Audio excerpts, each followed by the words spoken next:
I've noticed a wave of anti-GaryVee content on YouTube, and I actually think it's quite ridiculous. Because some of the things he tweets like kindness is delicious. Come on, what are we doing?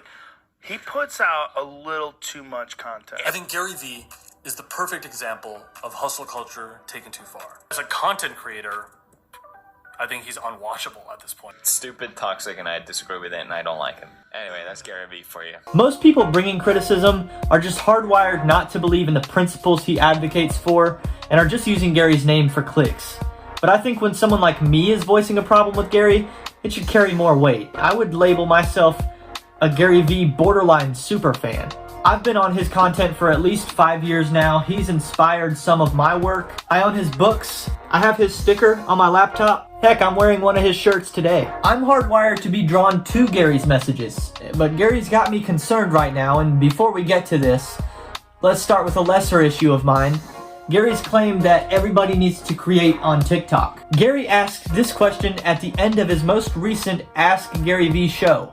Why do you think you are not making 2, 3, 4 TikToks a day when the land grab is so obvious? Gary's insistence upon TikTok as the platform anyone should be concentrating their content is a bit too general of an analysis. His TikTok infatuation is so profound that it's been memed and mocked by internet comedians. Hey, man.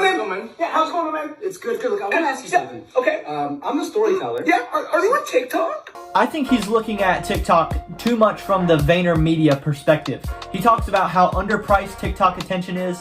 From a business perspective, I'm sure he's 100% right. But that doesn't necessarily translate to TikTok is the holy grail of content for content creators seeking attention. My personal opinion on TikTok isn't just neutral. I'm actually extremely anti-TikTok for me. It isn't a coincidence what is successful on American TikTok. The most popular TikTok influencer is a 17-year-old girl who dances in tube tops. The #1 most liked TikTok in 2021 was a man lip syncing to someone else's music. It's not even him performing. And the #1 most viewed TikTok in 2021 was this man shaking his ass. I'm convinced these aren't examples of content we the people are most interested in. It's what a competing country's algorithm wants us to find entertaining. It hit me one day that TikTok is a Chinese property that is being weaponized against Americans.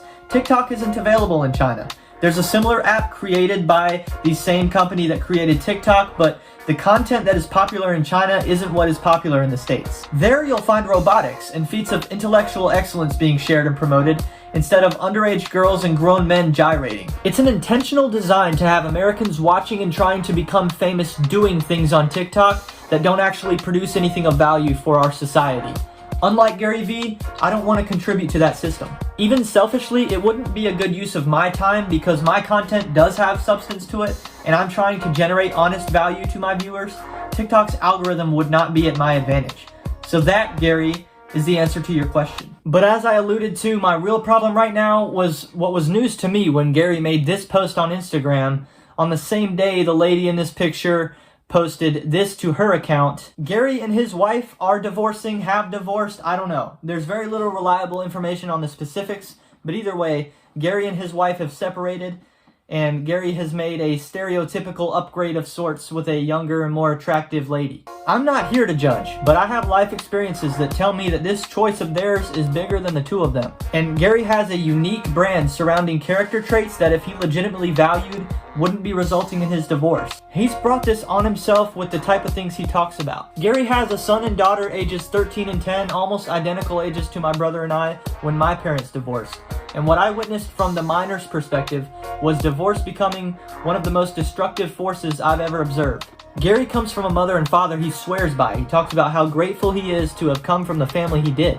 It's astonishing to me that he doesn't realize that his parents' togetherness was essential in establishing those bonds. I doubt Gary's kids are going to come out of this better, and I really doubt Gary's messages of kindness, empathy, gratitude, and humility are going to have quite the same impact coming from Gary the divorcee. His chief pursuit is buying the New York Jets. Does divorcing his wife move him closer to NFL ownership? His Twitter bio states family first. Does divorce verify that? He talks about 51-49, the concept that in every relationship you should be providing greater value than the other person. Am I supposed to believe that he was fulfilling that in a marriage that ultimately fails? The reason I put this out is because it legit hurts me This is not a typical Gary Vee hate video.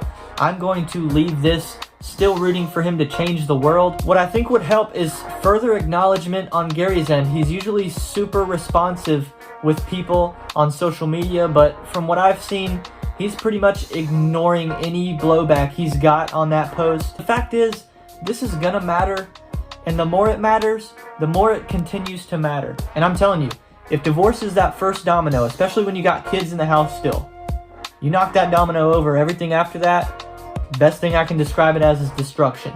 At this point, a lot of this is what it is, but I hope Gary can address it further. That's all I got in this video. See you next time. This is my departure. Used to think it was delayed till I let go of the wheel and let my faith fly my plane.